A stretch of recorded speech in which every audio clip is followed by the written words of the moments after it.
Hello students, in previous video we have already discussed electric field lines in qualitative manner. Now it's time to explain quantitative explanation of electric field lines and Gauss law. So let us start today's video.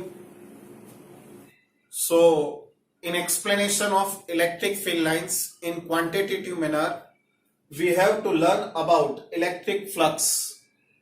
Tell me, is area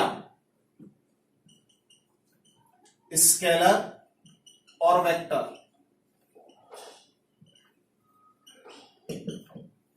ज्यादातर बच्चे कहते हैं कि scalar quantity है, तो बेटा scalar नहीं है, वेक्टर क्वांटिटी है एरिया।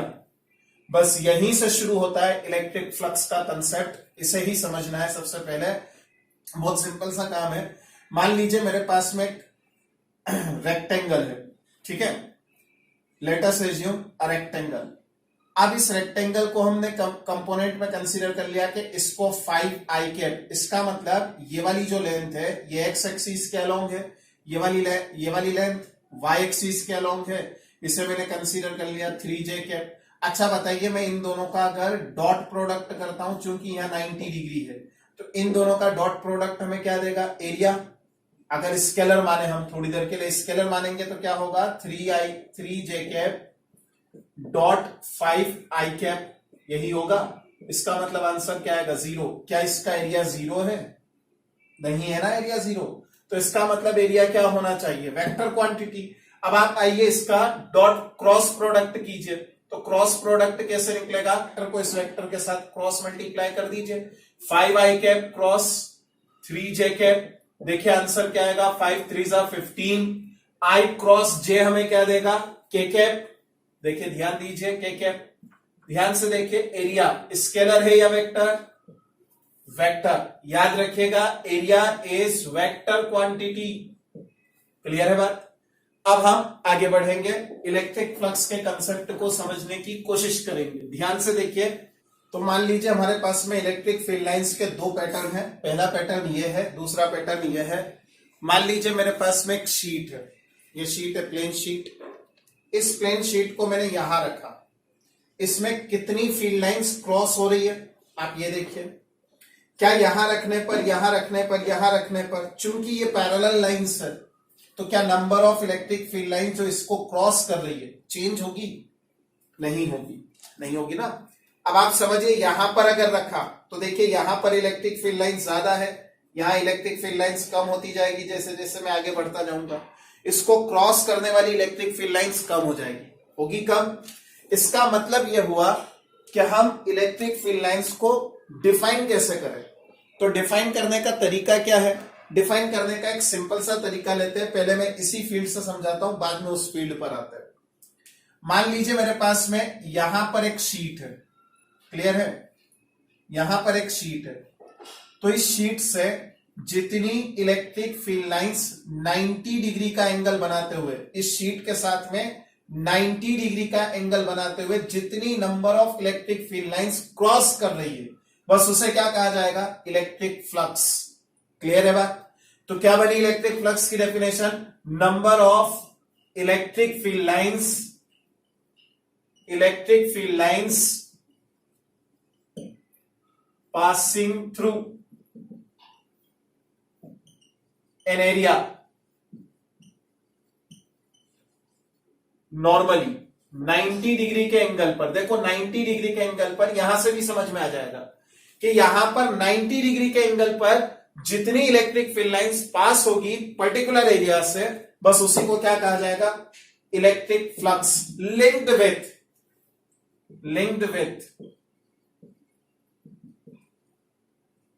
that area। अंडरस्टूड? चलिए आगे बढ़ते हैं।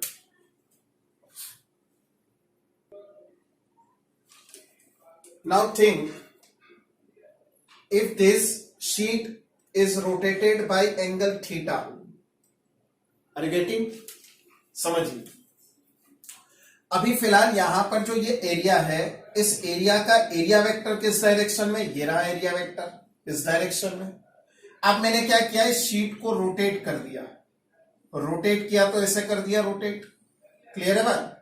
अब एरिया वेक्टर किस डायरेक्शन में चला गया, इस डायरेक्शन में एरिया वेक्टर ऐसे हो गया।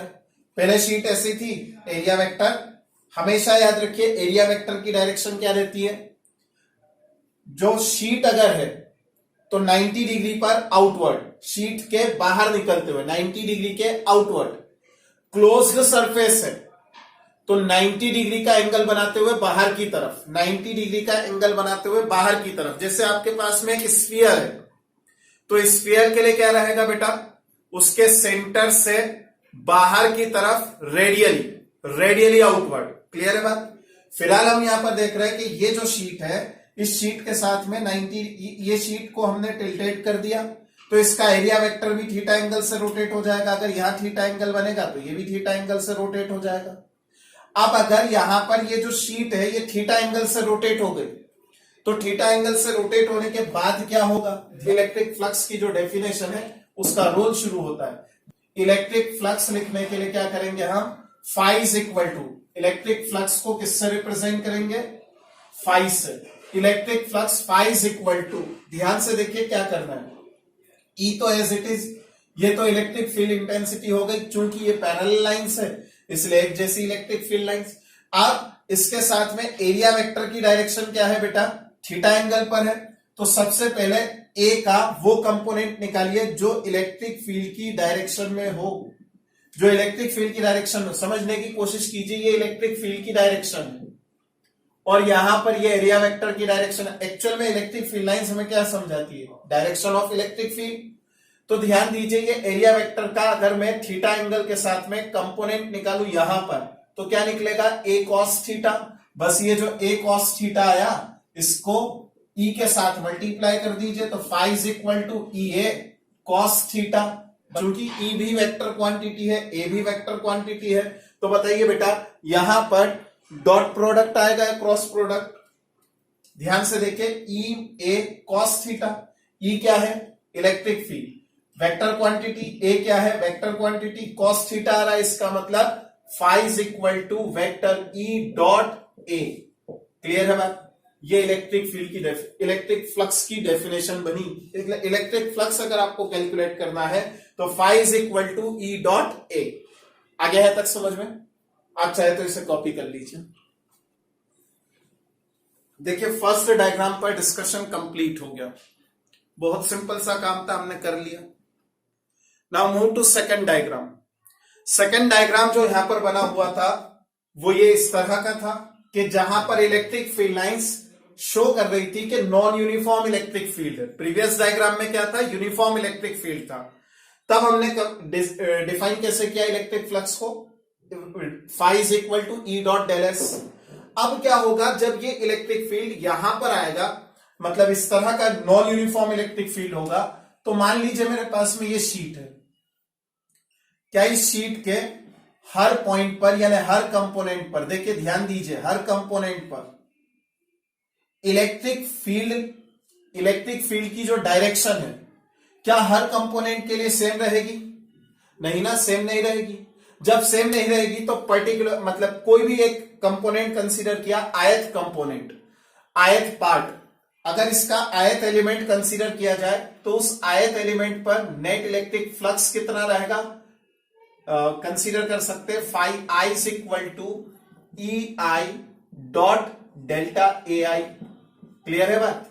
ध्यान से समझिए, मैंने ये कंपोनेंट कंसीडर किया या इसका सेगमेंट कंसीडर किया।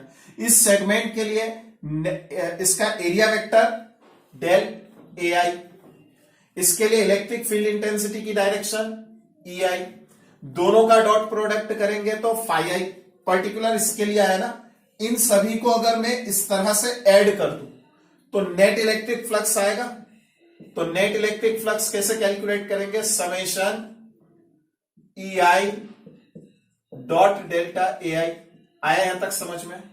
या तो एक तरीका ये है, या इंटीग्रेशन के फॉर्म में अगर हम कंसीडर करें, मतलब ये कंटिन्यूअस मैनर में अगर शीट है तो इंटीग्रेशन होगा, तो इंटीग्रेशन के मैनर में अगर बात करें तो फाई इज इक्वल टू क्या आएगा, integration E I dot D A I. This is the formula for getting electric flux. Clear है बात? आगे यहां तक समझ में? कॉपी कर सकते हैं।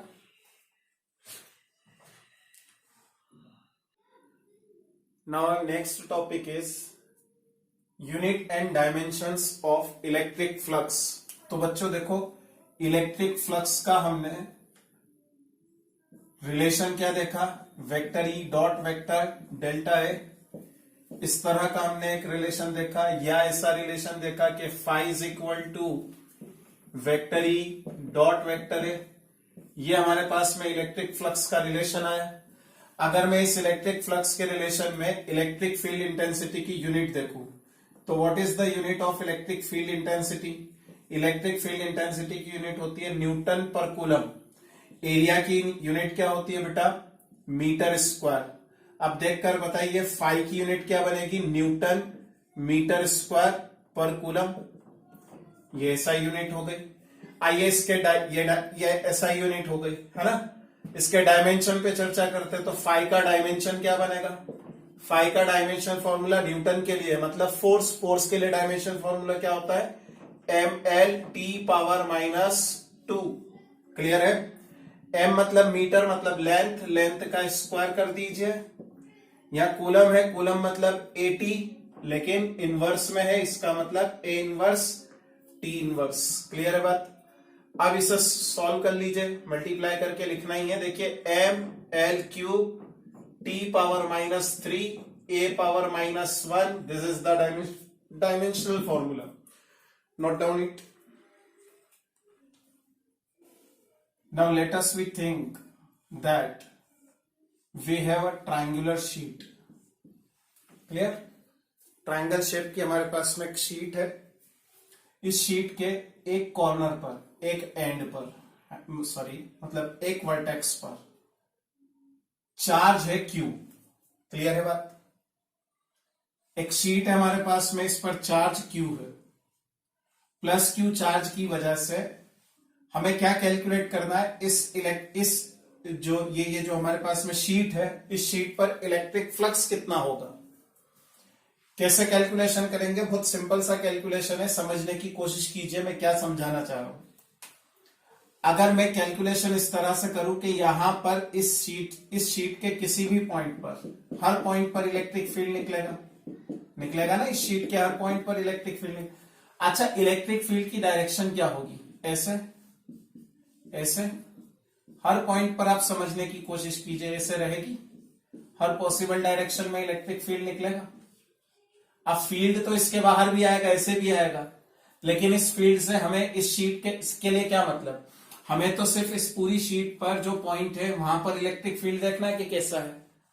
तो अब सोच समझ कर बताइए, ये जो ट्रायंगल है, इस ट्रायंगल का जो एरिया वेक्टर होगा इस डायरेक्शन में नहीं होगा, जिस डायरेक्शन में मेरा पेन है, मतलब आउटवर्ड डायरेक्शन में। देखिए यहां पर इस पेन की डायरेक्शन में तो एरिया वेक्टर, और इलेक्ट्रिक फील्ड के सभी डायरेक्शन देख लीजिए, क्या वो इस प्लेन में है? इसका मतलब इस इलेक्ट्रिक फील्ड के साथ, एरिया वेक्टर के साथ में इलेक्ट्रिक फील्ड कितने डिग्री के एंगल पर है? 90 डिग्री के एंगल पर। इसका मतलब phi is equal to vector E dot delta vector A अगर करेंगे तो फाई इज इक्वल टू क्या आने वाला है? 0।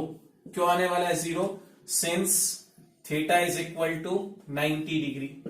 आया बेटा समझ में? सिंपल सा क्वेश्चन था, कुछ नहीं था इसमें। कॉपी कर लीजिए। नेक्स्ट कॉन्फ़िगरेशन इस तरह का अगर आ जाए, मान लीजिए कि एक हमारे पास में स्क्वायर है और इस स्क्वायर के एक कॉर्नर पर -Q चार्ज है। तो बताइए इलेक्ट्रिक फील्ड की डायरेक्शन क्या रहेगी? हर तरफ से टुवर्ड्स द चार्ज। समझने की कोशिश कीजिए, हर तरफ से टुवर्ड्स द चार्ज। जब हर तरफ से towards the charge electric field की डायरेक्शन है, तो क्या ये डायरेक्शन, ये एरिया जो है, इसके एरिया वेक्टर के साथ 90 डिग्री के एंगल पर है? बताइए फ्लक्स कितना आएगा? 0। क्यों? क्योंकि यहां भी थीटा की वैल्यू क्या है? 90 डिग्री। आगे यहां तक समझ में? कुछ और भी क्वेश्चंस और भी अरेंजमेंट देखते हैं।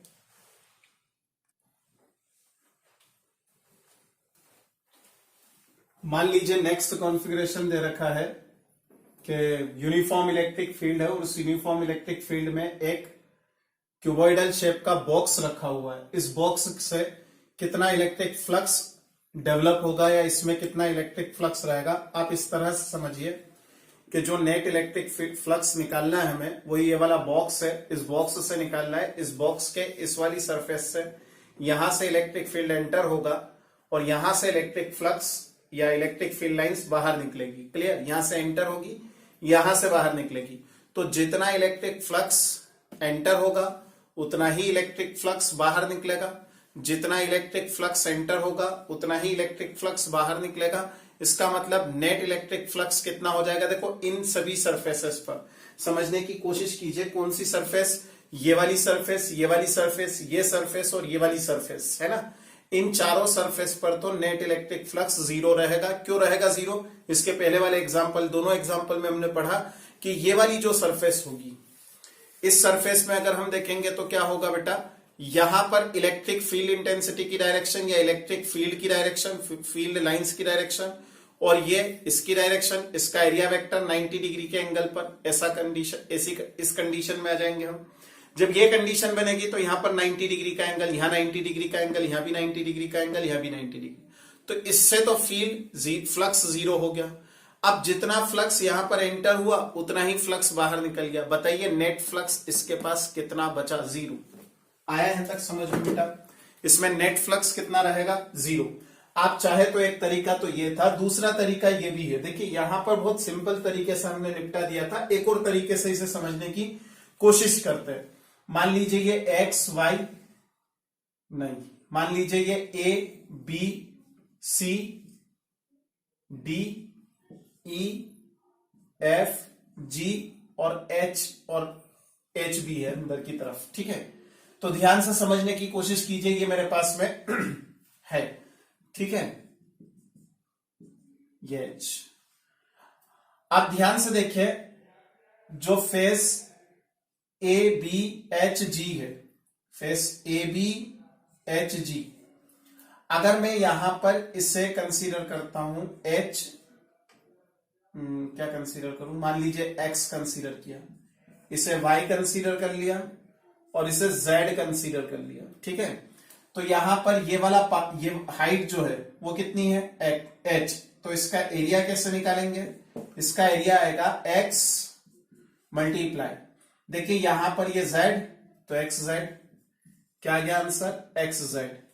ये जो xz एरिया आया, ये किस डायरेक्शन में आएगा बेटा, इस डायरेक्शन में, क्योंकि आउटवर्ड होता है ना। देखो क्लोज्ड सरफेस है, अभी हमने देखा बॉक्स है हमारे पास में, ये बॉक्स है, तो इसका एरिया वेक्टर किस डायरेक्शन में, इधर। इसका एरिया वेक्टर इस तरफ, इसका एरिया वेक्टर ऊपर की तरफ, इसका area vector right hand side की तरफ, इसका एरिया वेक्टर नीचे की तरफ, और इसके पीछे यहां जो बोर्ड की तरफ है उसका एरिया वेक्टर कैसा रहेगा, बाहर, ये अंदर की तरफ, मतलब बोर्ड की तरफ, इस बॉक्स के बाहर की तरफ।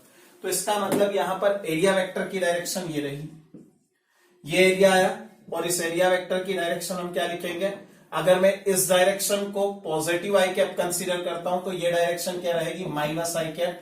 मैं यहां क्या लिख सकता हूं, माइनस आई कैप। क्लियर है बात। इसका मल्टीप्लाई इलेक्ट्रिक फ्लक्स के साथ में अगर कर देंगे हम, तो ध्यान से देखिए यहां पर नेट फ्लक्स इस वाली सरफेस से क्या आ जाएगा, φ1 is equal to A B H G से जो फ्लक्स आएगा वो क्या आएगा, φ1 is equal to E multiply X Z. लेकिन यहां एक्स जेड और ई का जो मल्टीप्लाई होगा उसमें नेगेटिव साइन आएगा क्योंकि माइनस आई कैप है, तो minus E dot X Z आ गया ये बेटा समझ में। ये फ्लक्स आया कौन सी सरफेस से, इस सरफेस से। क्लियर। अब इस वाली सरफेस पर अगर हम बात करेंगे तो यहां एरिया वेक्टर क्या रहेगा, वेक्टर ए, और वेक्टर ए को अगर हम मैग्नीट्यूड के फॉर्म में लिखे तो एक्स जेड ही आना है। देखो यहां पर ये तो हाइट एक्स हो गई, ये जेड हो गया, तो यहां पर एरिया वेक्टर क्या आएगा, area for E C D E F, C D F E, इसके लिए अगर हम एरिया देखेंगे तो कितना आएगा, वही x Z dot I cap. यहां पर जो डायरेक्शन रहेगी एरिया वेक्टर की वो किस तरफ रहेगी, पॉजिटिव एक्स एक्सिस की तरफ। अब ध्यान से देखिए, इस वाली सरफेस से इलेक्ट्रिक फ्लक्स अगर हम कैलकुलेट करें तो वो कितना आएगा, φ2 is equal to E dot X Z I cap. देखो ये पॉजिटिव आया, ये नेगेटिव आया, दोनों को ऐड कर दो, बस आ गया आंसर। ये इक्वेशन नंबर 2। तो ध्यान से देखिए फ्लक्स कितना आया, φ1 प्लस φ2। देखो इसके अलावा तो है ही नहीं ना, यहां पर एरिया वेक्टर की डायरेक्शन ये रही, यहां एरिया वेक्टर की डायरेक्शन नीचे की तरफ, इस वाली शीट के लिए आपकी तरफ, उसके पीछे वाली शीट के लिए बोर्ड की तरफ। क्लियर है ना बात? तो वो तो 0 होना है क्योंकि यहां तो 90 डिग्री का एंगल बन रहा है इलेक्ट्रिक फील्ड लाइन के साथ में एरिया वेक्टर का। तो φ1 प्लस φ2, ध्यान से समझने की कोशिश कीजिए। φ1 प्लस φ2, ये नेगेटिव हो गया, वो पॉजिटिव, कितना आ गया फ्लक्स 0। क्लियर है बात? तो ये हमारा पहला क्वेश्चन कंप्लीट हुआ, कॉपी कर लीजिए।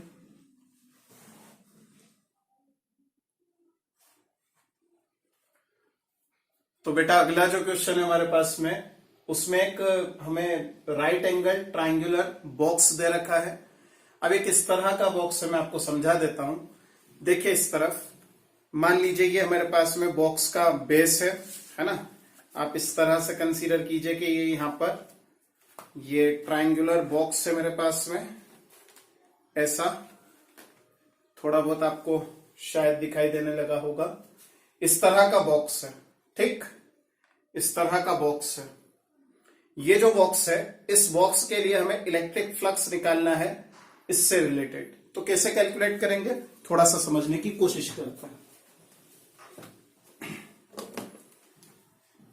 देखिए ध्यान दीजिए बेटा, इधर यहां पर ये इलेक्ट्रिक फील्ड की डायरेक्शन दे रखी है, इलेक्ट्रिक फील्ड लाइन से दे रखी है इस तरफ, ऐसे यूनिफॉर्म इलेक्ट्रिक फील्ड है, ऐसा यूनिफॉर्म इलेक्ट्रिक फील्ड है। अब आप ध्यान से देखिए, सबसे पहले हम क्या करेंगे, यहां पर 3 एरिया दिखाई दे रहे हैं, एक ट्राइंगल सामने दिखाई दे रहा है, एक ट्राइंगल पीछे की तरफ दिखाई दे रहा है।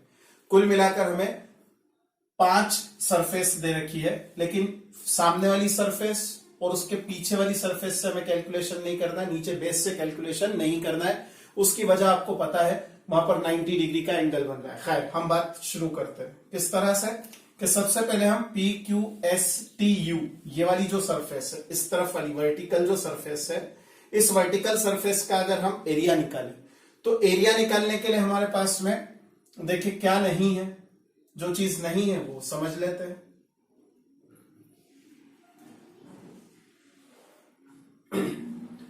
तो हमारे पास में ये वाला पार्ट नहीं है, ठीक है, ये पार्ट नहीं है। पहले हमें इसे कैलकुलेट करना होगा। तो कैसे कैलकुलेट करें, मान ये दे रखा है, ये तो अगर एक राइट एंगल ट्राइंगल कंसीडर करें हम, तो राइट एंगल ट्राइंगल के लिए ये क्या दे रखा है, हाइपोटेनस, और ये थीटा एंगल है, तो ये क्या आ जाएगा, A sin थीटा।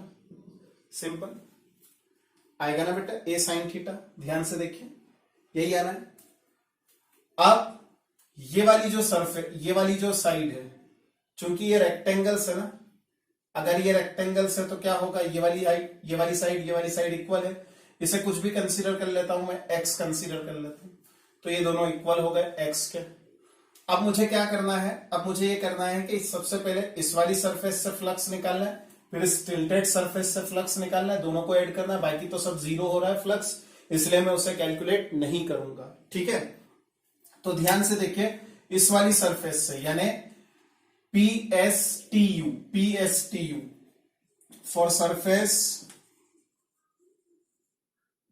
PSTU, अगर मैं फ्लक्स निकालूंगा तो φ1 इज इक्वल टू क्या आएगा। देखिए यहां पर जो एरिया वेक्टर की डायरेक्शन आएगी वो बाहर की तरफ रहेगी, और एरिया कितना आएगा, देखिए समझिए, A sin थीटा यहां आ चुका है, ये sin थीटा मैं लिख देता हूं यहां पर, ये sin थीटा, और इसका मल्टीप्लाई अगर x में कर देंगे तो A sin theta multiply x, ये तो एरिया की वैल्यू हो गई। इलेक्ट्रिक फील्ड इंटेंसिटी को कंसीडर कर लेते हैं वेक्टर ई, यानी E डॉट क्या आ जाएगा यहां पर, A sin theta dot x, ये एरिया आ गया, इस एरिया का मल्टीप्लाई इलेक्ट्रिक फील्ड में कर दिया। आया यहां तक समझ में, तो ये φ1। आप φ1 में ध्यान से समझने की कोशिश कीजिए, area vector is sorry electric field इस डायरेक्शन में है, एरिया वेक्टर इसके अपोजिट डायरेक्शन में, मतलब थीटा कितने डिग्री का एंगल बना रहा है, 180 डिग्री का एंगल, इसका मतलब ये माइनस में आएगा, तो minus E dot AX sin theta. ये हमारे पास में इलेक्ट्रिक फ्लक्स आ गया linked with first surface. Clear है बात? इतना पार्ट अगर आया हो समझ में तो फिर आगे बढ़ेगी बात। ध्यान से समझने की कोशिश कीजिए, इसका जो एरिया वेक्टर होगा वो कितने डिग्री के एंगल पर होगा। देखिए ये जो सरफेस थी, अगर मैं इसको थीटा एंगल से घुमा दूं, है ना, देखिए यहां पर एंगल कितना है, ये एंगल थीटा। अगर मैं यहां 90 डिग्री का एंगल बनाऊंगा इस सरफेस के साथ, इस सरफेस के साथ, तो चूंकि ये थीटा है तो यहां एंगल कितना बनेगा, ये वाला एंगल। देखिए जेड बना है ना, जेड बन रहा है ना, आप समझने की कोशिश कीजिए। ये एंगल थीटा है, मैं यहां 90 डिग्री का एंगल बना रहा हूं। अब इस 90 डिग्री को तो यहीं छोड़ दीजिए, मैं यहां से एक पैरेलल, इसके पैरेलल लाइन ड्रॉ करता हूं, तो ये एंगल कितना होगा, थीटा। ये एंगल कितना होगा, 90 माइनस थीटा। तो यहां एंगल कितना बनेगा, 90 माइनस थीटा, चूंकि ये एंगल कितना बना है, थीटा। अगर ये 90 माइनस थीटा है और मुझे एरिया ए निकालना है, तो बताइए मैं ए कैसे निकाल सकता हूं। सिंपल सी तो बात है। इसके लिए मुझे क्या करना है, ध्यान से देखिए, एरिया निकालने के लिए क्या करना है, ए का मल्टीप्लाई एक्स में करना है, ए एक्स आ गया। लेकिन ये एरिया वेक्टर आया है मेरा, ये एरिया वेक्टर इस डायरेक्शन में है, ठीक है। अब मुझे क्या करना है, इलेक्ट्रिक फील्ड के साथ में इस एरिया वेक्टर को मल्टीप्लाई करना है ना, इसको मल्टीप्लाई करना है। कैसे, फ्लक्स का फॉर्मूला क्या है, फ्लक्स का फॉर्मूला है E vector E dot vector ए, या ई ए कॉस थीटा। अब बताइए यहां पर थीटा की जगह क्या है, 90 माइनस थीटा। तो अगर 90 माइनस थीटा है तो मैं यहां क्या लिखूंगा, ई ए की जगह पर क्या लिखेंगे बेटा, ए एक्स, और कॉस 90 माइनस थीटा। बताइए कॉस 90 माइनस थीटा क्या होता है बेटा, साइन थीटा। अगर ये साइन थीटा आ गया तो फ्लक्स आ गया, किस, कौन सी सरफेस से रिलेटेड फ्लक्स, इस वाली सरफेस से related flux, Q R T U से जो फ्लक्स आएगा वो फ्लक्स कितना आया, ई ए एक्स साइन थीटा। ये इक्वेशन नंबर 2 आ गई। अच्छा बताइए, ये पॉजिटिव, ये नेगेटिव है, ये पॉजिटिव है, क्वांटिटी देख लीजिए, ई ए एक्स साइन थीटा, ई ए एक्स साइन थीटा, दोनों इक्वल है मैग्नीट्यूड में, अपोजिट है इनके साइन। इसका मतलब नेट फ्लक्स कितना आएगा, 0। ये आंसर है। आया यहां तक समझ में, कॉपी कर लीजिए। देखिए बेटा, इन दोनों ही एग्जाम्पल से हमें एक बात बिल्कुल क्लियर हो गई, और वो क्या है कि जब कभी भी हम यूनिफॉर्म इलेक्ट्रिक फील्ड में क्लोज्ड सरफेस को रखेंगे, किसी भी तरीके से रखिए, क्लोज्ड सरफेस को रखना है यूनिफॉर्म इलेक्ट्रिक फील्ड में, तो जो नेट इलेक्ट्रिक फ्लक्स आएगा linked with the surface, closed surface, वो कैसा आएगा, 0 आएगा। क्लियर है बात? आइए अब बात करते हैं नॉन यूनिफॉर्म इलेक्ट्रिक फील्ड के लिए। तो देखिए बेटा, नेक्स्ट क्वेश्चन हमारा ऐसा है कि क्यूबॉइड क्यूब दे रखा है, electric field E is equal to alpha dot X I cap में, ये एक्स वाई जेड एक्सीज है, एक्सिस सिस्टम है, इस डायरेक्शन में इलेक्ट्रिक फील्ड है। ये जो क्यूब दे रखा है, ये क्यूब O से, ओरिजिन से कितनी डिस्टेंस पर रखा है, A डिस्टेंस पर, जबकि इसकी एज भी कितनी है, A के इक्वल है। क्या ये इलेक्ट्रिक फील्ड यूनिफॉर्म है? अगर आप कह रहे हैं कि हां, तो ये गलत होगा। इसलिए गलत होगा क्योंकि ये इंक्रीजिंग ऑर्डर का इलेक्ट्रिक फील्ड है। जैसे जैसे x की वैल्यू बढ़ेगी, देखिए x डायमेंशन में जैसे जैसे बढ़ते जाएंगे हम, इलेक्ट्रिक फील्ड की वैल्यू बढ़ेगी। जब इलेक्ट्रिक फील्ड की वैल्यू बढ़ेगी तो इसका मतलब ये नॉन यूनिफॉर्म इलेक्ट्रिक फील्ड है, इंक्रीजिंग ऑर्डर का इलेक्ट्रिक फील्ड है। इसे कैसे कैलकुलेट करेंगे, समझने की कोशिश कीजिए। सबसे पहले हम H तक आते आते, यानी ये जो हमारे पास में ABGH, ये वाला जो पार्ट है, इस पार्ट के लिए इलेक्ट्रिक फील्ड कितना होगा कैलकुलेट करते हैं।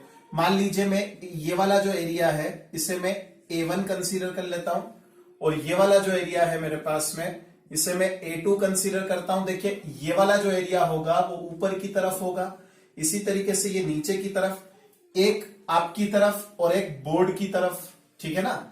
तो ध्यान से समझने की कोशिश कीजिए। ये 4 एरिया को तो मैं कंसीडर ही नहीं करूंगा, ये वाले 4 जो लेटरल एरिया बोलते हैं जिसे, ये साइड वाइज जो 2 एरिया है इसे हम कैलकुलेट करेंगे।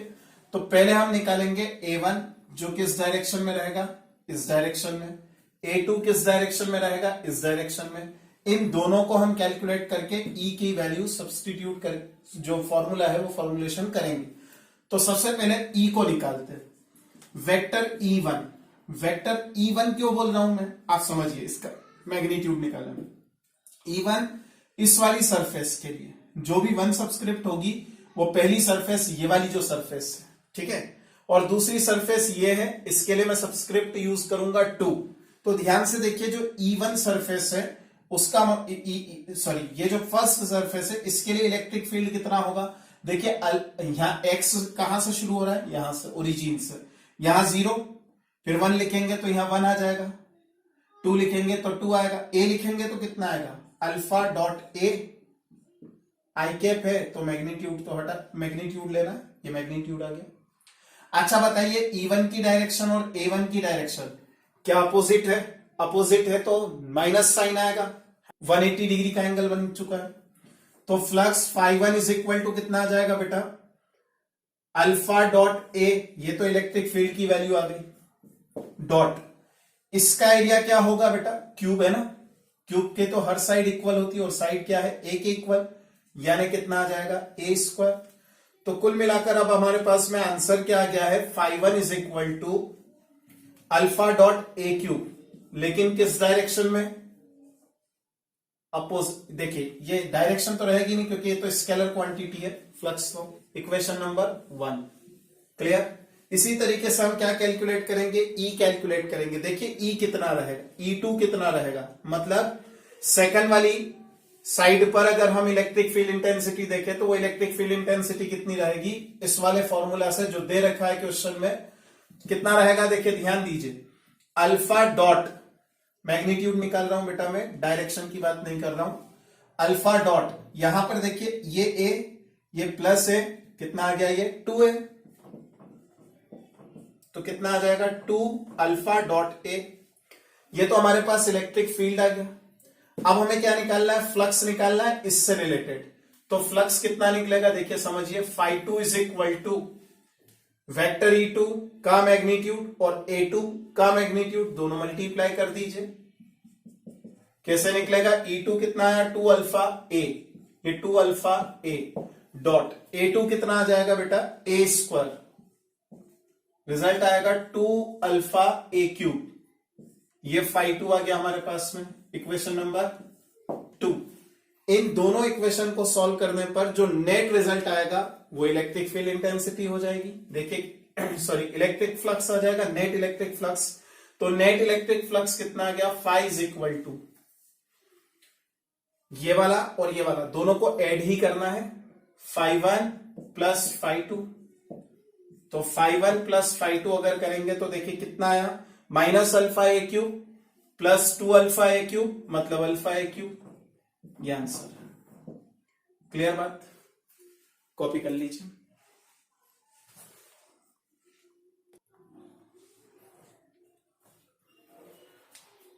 तो देखिए बेटा, ये जितने भी प्रॉब्लम्स आपने पढ़े इलेक्ट्रिक फ्लक्स से रिलेटेड, इन सब में एक चीज कॉमन थी, वो क्या, closed surface external electric field में रखा हुआ था। आइए अगर ऐसा हो जाए कि क्लोज्ड सरफेस के अंदर चार्ज रखा हो, बात समझ में नहीं है, ऐसा हो जाए कि क्लोज्ड सरफेस है आपके पास में और उस सरफेस के अंदर चार्ज रखा हुआ है, तब कैसे कैलकुलेट करेंगे electric flux related to the whole surface. बस इसी को कहा जाता है गॉस लॉ। आ गया गॉस लॉ, मोस्ट टाइम की टॉपिक है, यहां से हमें बहुत कुछ समझने को मिलेगा। नेक्स्ट टॉपिक क्या है, गॉस लॉ। कुछ बच्चे इसे गॉस थ्योरम भी बोलते हैं, दोनों ही सही है ना।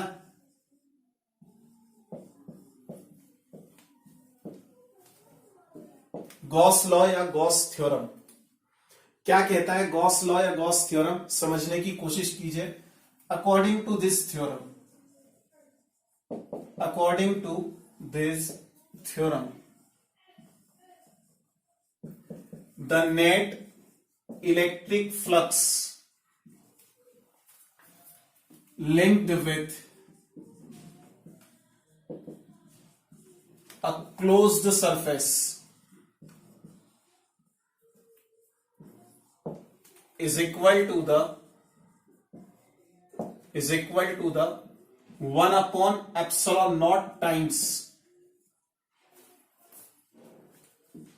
the net charge inside the surface या enclosed by the surface, जो आप लिखना चाहें.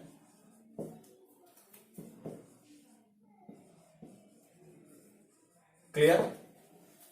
That is phi is equal to 1 upon epsilon naught dot q in. ये है net electric flux linked with the surface. मान लीजिए आपके पास में कोई भी क्लोज्ड सरफेस है और इस क्लोज्ड सरफेस के अंदर कुछ चार्ज रखा है, बहुत सारे चार्ज रखे, सबका नेट चार्ज निकाल लीजिए, टोटल निकाल लीजिए. वो कितना आ गया क्यू इन, उसको 1 अपॉन एप्सिलॉन नॉट में मल्टीप्लाई कर दीजिए, जो आंसर आएगा वो है फ्लक्स. कॉपी कर लीजिए इसे.